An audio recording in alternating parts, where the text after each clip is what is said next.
ಈ ವಿಡಿಯೋದಲ್ಲಿ ಒಂದು ಶಾಕಿಂಗ್ ಟ್ರೂತ್ ಅನ್ನ ನಾನು ಹೇಳ್ತಾ ಇದ್ದೀನಿ. ದಟ್ ಈಸ್, ರಿಲೇಶನ್ಶಿಪ್ ಬ್ರೇಕ್ ಆಗೋದು ಯಾರು ತಪ್ಪು ಮಾಡಿದ್ರು ಅಂತ ಅಲ್ಲ. ಮೋಸ್ಟ್ ಕೇಸಸ್ ಅಲ್ಲಿ ರಿಲೇಶನ್ಶಿಪ್ ಹಾಳಾಗೋದಿಕ್ಕೆ ನೀವು ಕ್ಯಾರಿ ಮಾಡ್ತಾ ಇರೋಂತ ಕರ್ಮಗಳು ಕಾರಣ ಆಗಿರುತ್ತೆ. ಎಸ್, ತುಂಬಾ ಕೇಸ್ಗಳಲ್ಲಿ ನೀವು ರಿಲೇಶನ್ಶಿಪ್ ಅನ್ನ ರಿಲೇಟೆಡ್ ಆಗಿ ಓಕೆ ನನ್ನ ತಪ್ಪಾಯ್ತು ಅಥವಾ ಅವರ ತಪ್ಪಾಯ್ತು ಅಂತ ನೀವು ಥಿಂಕ್ ಮಾಡ್ತಾ ಇರ್ತೀರಾ. ಪ್ರೆಸೆಂಟ್ ಸಿಚುಯೇಷನ್ಸ್ ಗೆ ರಿಲೇಟೆಡ್ ಆಗಿ ಥಿಂಕ್ ಮಾಡ್ತಾ ಇರ್ತೀರಾ. ಅಂಡ್ ತುಂಬಾ ಸಲ ಅದು ಪ್ರೆಸೆಂಟ್ ಚಾಲೆಂಜಸ್ ಆಗೇ ಇರೋದಿಲ್ಲ. ನಿಮ್ಮ ಅಥವಾ ವ್ಯಕ್ತಿಯ ಒಂದು ಕಾರ್ಮಿಕ್ ಪ್ಯಾಟ್ರನ್ಸ್ ಅದಾಗಿರುತ್ತೆ. ಇಲ್ಲಿ ಒಂದೇ ಮಾತಲ್ಲಿ ನಾನು ಹೇಳೋದಾದ್ರೆ, ನೀವ್ ಯಾರು ಅನ್ನೋದಕ್ಕಿಂತಲೂ ಕೂಡ ನೀವು ಯಾರಿಂದ ಪ್ರೋಗ್ರಾಮ್ ಆಗಿದ್ದೀರಾ ಅನ್ನೋದು ನಿಮ್ಮ ಒಂದು ರಿಲೇಶನ್ಶಿಪ್ ಅಲ್ಲಿ ಮ್ಯಾಟರ್ ಆಗತ್ತೆ. ಸೊ ನಿಮ್ಮ ಲೈಫ್ ಅಲ್ಲಿ ಒಂದೇ ತರದ ಪ್ಯಾಟ್ರನ್ ರಿಪೀಟ್ ಆಗ್ತಾ ಇದೆ ಅಂತ ನೀವು ಫೀಲ್ ಮಾಡ್ತಾ ಇದ್ದೀರಾ. ಲೈಕ್ ಅದೇ ತರದ ಪ್ಯಾಟ್ರನ್, ಲೈಕ್ ಅದೇ ತರದ ಪಾರ್ಟ್ನರ್ ಅಥವಾ ಅದೇ ತರದ pain, same disappointments and same ending, same closures to every relationship. ನೀವು ಅನ್ಕೊಳ್ತಾ ಇರ್ತೀರಾ, ಓಕೆ ಮೇ ಬಿ ನನ್ಗೆ ಈ ವರ್ಷ ಚೆನ್ನಾಗಾಗ್ಬೋದು, ಓಕೆ ನನ್ಗೆ ಮೇ ಬಿ ಈ ತಿಂಗಳು ಚೇಂಜ್ ಆಗ್ಬೋದು, ಓಕೆ ಮೇ ಬಿ ನನ್ನ ಲೈಫ್ ಅಲ್ಲಿ ನಾನು ಈ ಚೇಂಜಸ್ ಅನ್ನ ಮಾಡ್ಕೊಂತಾ ಇದ್ದೀನಿ, ಸೊ ಮೇ ಬಿ ನನ್ನ ಜೀವನ ಬದಲಾಗಬಹುದು ಅಂತ. ಬಟ್ ಎಂಡ್ ರಿಸಲ್ಟ್ ಸೇಮೇ ಬರ್ತಾ ಇದ್ಯಾ? ಇದು ಕೋಇನ್ಸಿಡೆನ್ಸ್ ಅಲ್ವೇ ಅಲ್ಲ, karmic repetition. Most people relationship ಅಲ್ಲಿ ಫೈಟ್ ಮಾಡ್ತಾರೆ ಅಂಡ್ ಅದ್ರ ಡೀಪ್ ಒಂದು ರೂಟ್ ಪ್ರಾಬ್ಲಮ್ ಅನ್ನ ನಾವು ನೋಡೋದಾದ್ರೆ ಅನ್ಹೀಲ್ಡ್ ಕರ್ಮ ಆಗಿರುತ್ತೆ.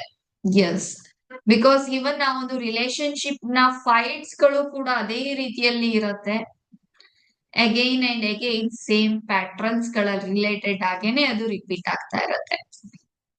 ಸೊ ಈ ವಿಡಿಯೋದಲ್ಲಿ ನಾನ್ ಮಾತಾಡ್ತಾ ಇದ್ದೀನಿ ನಿಮ್ಮ ಒಂದು ಕಾರ್ಮಿಕ್ ಪ್ಯಾಟ್ರನ್ ಅಂದ್ರೆ ಏನು, ರಿಲೇಶನ್ಶಿಪ್ ಅಲ್ಲಿ ಕರ್ಮ ಹೇಗೆ ವರ್ಕ್ ಆಗತ್ತೆ ಅನ್ನೋದು, 3 ಡೇಂಜರಸ್ ಕಾರ್ಮಿಕ್ ಪ್ಯಾಟ್ರನ್ಸ್ ಗೆ ರಿಲೇಟೆಡ್ ಆಗಿ ಈ ವಿಡಿಯೋದಲ್ಲಿ ಇನ್ಫಾರ್ಮೇಶನ್ ಅನ್ನ ಕೊಡ್ತಾ ಇದ್ದೀನಿ. ಹಾಗೇನೆ ಈ ಪ್ಯಾಟ್ರನ್ಸ್ ಬ್ರೇಕ್ ಮಾಡ್ಬೇಕು ಅಂದ್ರೆ ಏನ್ ಮಾಡ್ಬೇಕು, ಇದೆಲ್ಲದರ ರಿಲೇಟೆಡ್ ಆಗಿ ಡೀಟೈಲ್ ಆಗಿ ನೋಡೋಣ ಬನ್ನಿ. ನಾನು Pooja Sarjan, dream life activation coach and relationship problem ಯಾರಿಂದ ಬರಲ್ಲ, ಕರ್ಮ ಇಂದ ಬರುತ್ತೆ.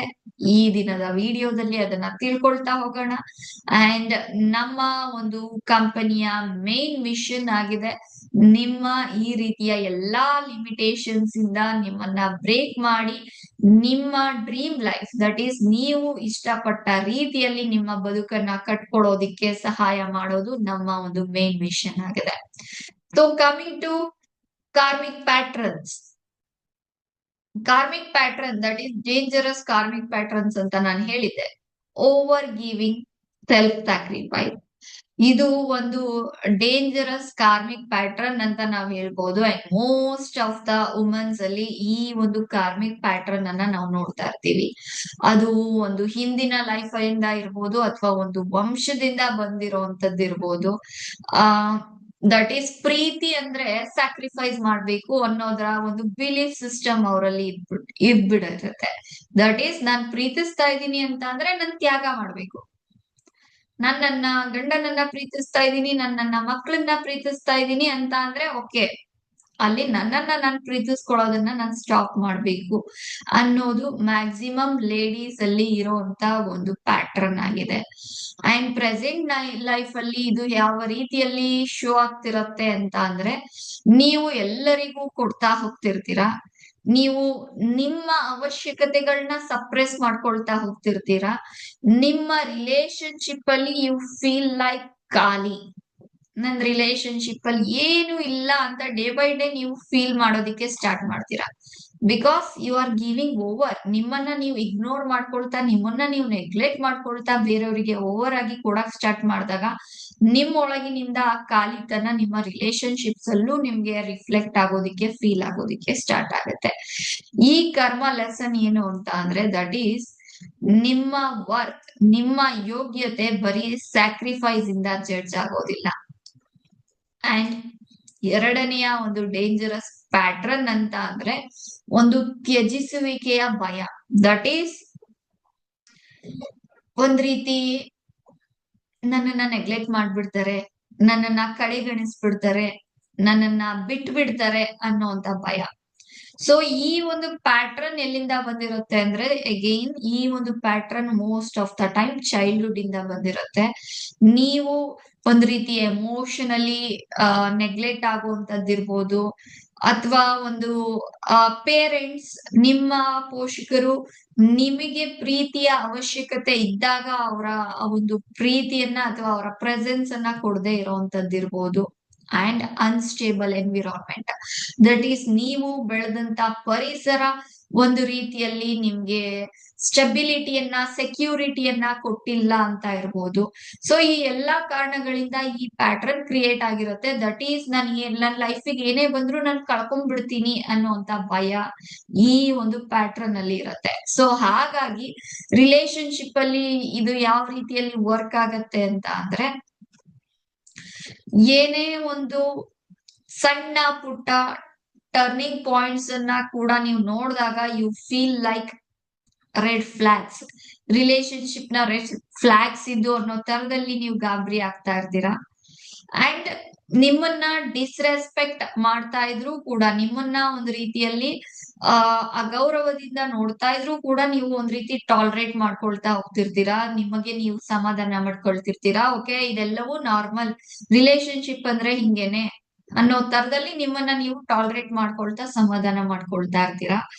ಅಂಡ್ ಕೊನೆಯದಾಗಿ ಅವ್ರು ಇಲ್ಲ ಅಂತ ಅಂದ್ರೆ ನಾನ್ ಯಾರು ಅನ್ನೋ ತರದಲ್ಲಿ ನೀವು ಫೀಲ್ ಮಾಡ್ತಾ ಇರ್ತೀರಾ. ದಟ್ ಈಸ್ ನಿಮ್ಮ ಒಂದು ಐಡೆಂಟಿಟಿ ಕಂಪ್ಲೀಟ್ಲಿ ನಿಮ್ಮ ಒಂದು ಪಾರ್ಟ್ನರ್ ಮೇಲೆ ಅಥವಾ ನೀವ್ ಯಾರ ಜೊತೆ ರಿಲೇಶನ್ಶಿಪ್ ಅಲ್ಲಿ ಇರ್ತೀರಾ ಅವ್ರ ಮೇಲೆ ಡಿಪೆಂಡ್ ಆಗೋಗಿರತ್ತೆ.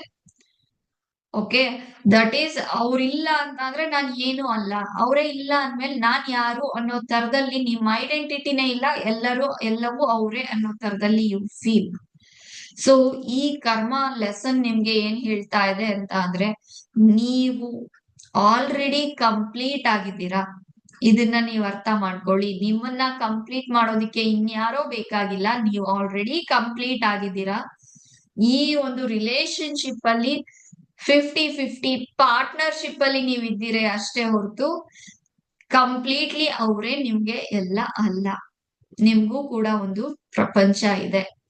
ಅಂಡ್ ಮುಖ್ಯವಾಗಿ ಇಲ್ಲಿ ನೋಡೋದಾದ್ರೆ you need to break that fear. ಆ ಭಯವನ್ನ ನಾವು ಇಲ್ಲಿ ಬ್ರೇಕ್ ಮಾಡ್ಬೇಕಾಗತ್ತೆ. ಅಂಡ್ ಮೂರನೆಯ ಒಂದು ಕಾರ್ಮಿಕ್ ಪ್ಯಾಟ್ರನ್ ಅನ್ನ ನಾವು ನೋಡೋದಾದ್ರೆ ದಟ್ ಈಸ್ ಕಂಟ್ರೋಲ್ ಅಥವಾ ಡಾಮಿನೇಷನ್ ಲೂಪ್.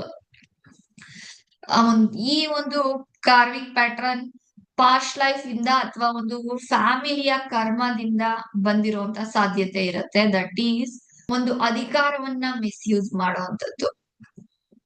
ಯಾವಾಗ್ಲೂ ಕೂಡ ಒಂದು ರೀತಿಯಲ್ಲಿ ಡಾಮಿನೇಷನ್ ಅಥವಾ ಕಂಟ್ರೋಲಿಂಗ್ ಅಥವಾ ಒಂದು ನಿಮಗೆ ಸಿಕ್ಕ ಅಧಿಕಾರ ಅಥವಾ ಸ್ಥಾನ ಮಿಸ್ಯೂಸ್ ಆಗ್ತಾ ಇರುವಂತದ್ದು.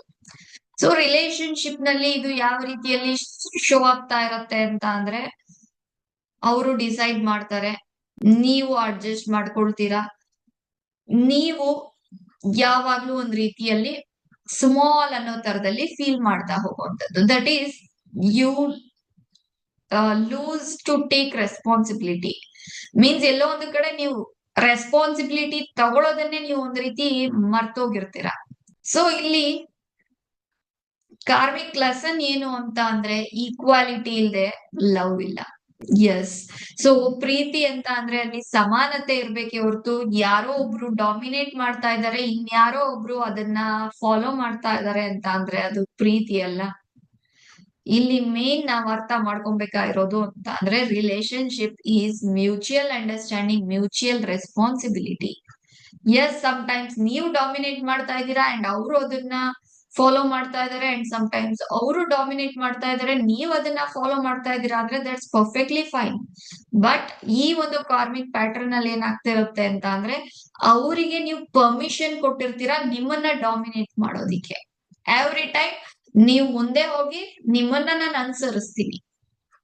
ಸೊ ಇಲ್ಲಿ ಪ್ರೀತಿಯಲ್ಲಿ ಆ ಒಂದು ಈಕ್ವಾಲಿಟಿ ತುಂಬಾ ಅವಶ್ಯಕತೆ ಇರುತ್ತೆ.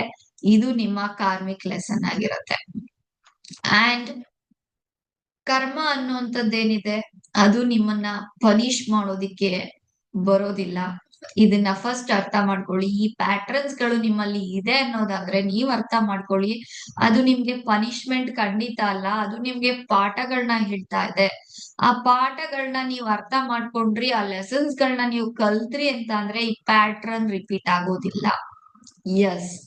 ಸೊ ಈ ರಿಲೇಟೆಡ್ ಆಗಿ ನಿಮ್ಗೆ ಇನ್ನ ಹೆಚ್ಚಿನ ಡೀಟೈಲ್ಸ್ ಬೇಕು, ಯಾವ ರೀತಿಯಲ್ಲಿ ಈ ಒಂದು ಲೆಸನ್ಸ್ ಗಳನ್ನ ನಾನು ಇನ್ನ ಹೆಚ್ಚಿನ ರೀತಿಯಲ್ಲಿ ಕಲಿತಾ ಹೋಗೋದು, ಇದೆಲ್ಲದರ ಡೀಟೈಲ್ಸ್ ಈ ಸಂಡೇ ಕಂಡಕ್ಟ್ ಆಗ್ತಾ ಇರುವಂತ ವೆಬಿನಾರ್ ಅಲ್ಲಿ ನಾನು ಕೊಡ್ತಾ ಇದ್ದೀನಿ. ಸೊ ಈ ಒಂದು ವೆಬಿನಾರ್ ರಿಜಿಸ್ಟ್ರೇಷನ್ ಲಿಂಕ್ ನಿಮ್ಗೆ ಡಿಸ್ಕ್ರಿಪ್ಷನ್ ಬಾಕ್ಸ್ ಅಲ್ಲಿ ಸಿಗುತ್ತೆ. ಈಗ್ಲೇ ಹೋಗಿ ರಿಜಿಸ್ಟರ್ ಮಾಡ್ಕೊಳ್ಳಿ. ಅಂಡ್ ನಾನ್ ನಿಮ್ಗೆ ಸಿಗ್ತೀನಿ ವೆಬಿನಾರ್ ಅಲ್ಲಿ. ಅಂಡ್ ಇದ್ರ ರಿಲೇಟೆಡ್ ಆಗಿ ನಿಮ್ಮ ನೆಕ್ಸ್ಟ್ ಸ್ಟೆಪ್ಸ್ ಏನು ಎಲ್ಲವನ್ನ ನಾನು ವೆಬಿನಾರ್ ಅಲ್ಲಿ ಗೈಡ್ ಮಾಡ್ತೀನಿ. ಅಂಡ್ ಈ ಒಂದು ವಿಡಿಯೋನ ವಾಚ್ ಮಾಡಿದ್ದಕ್ಕೆ thanks for watching this video.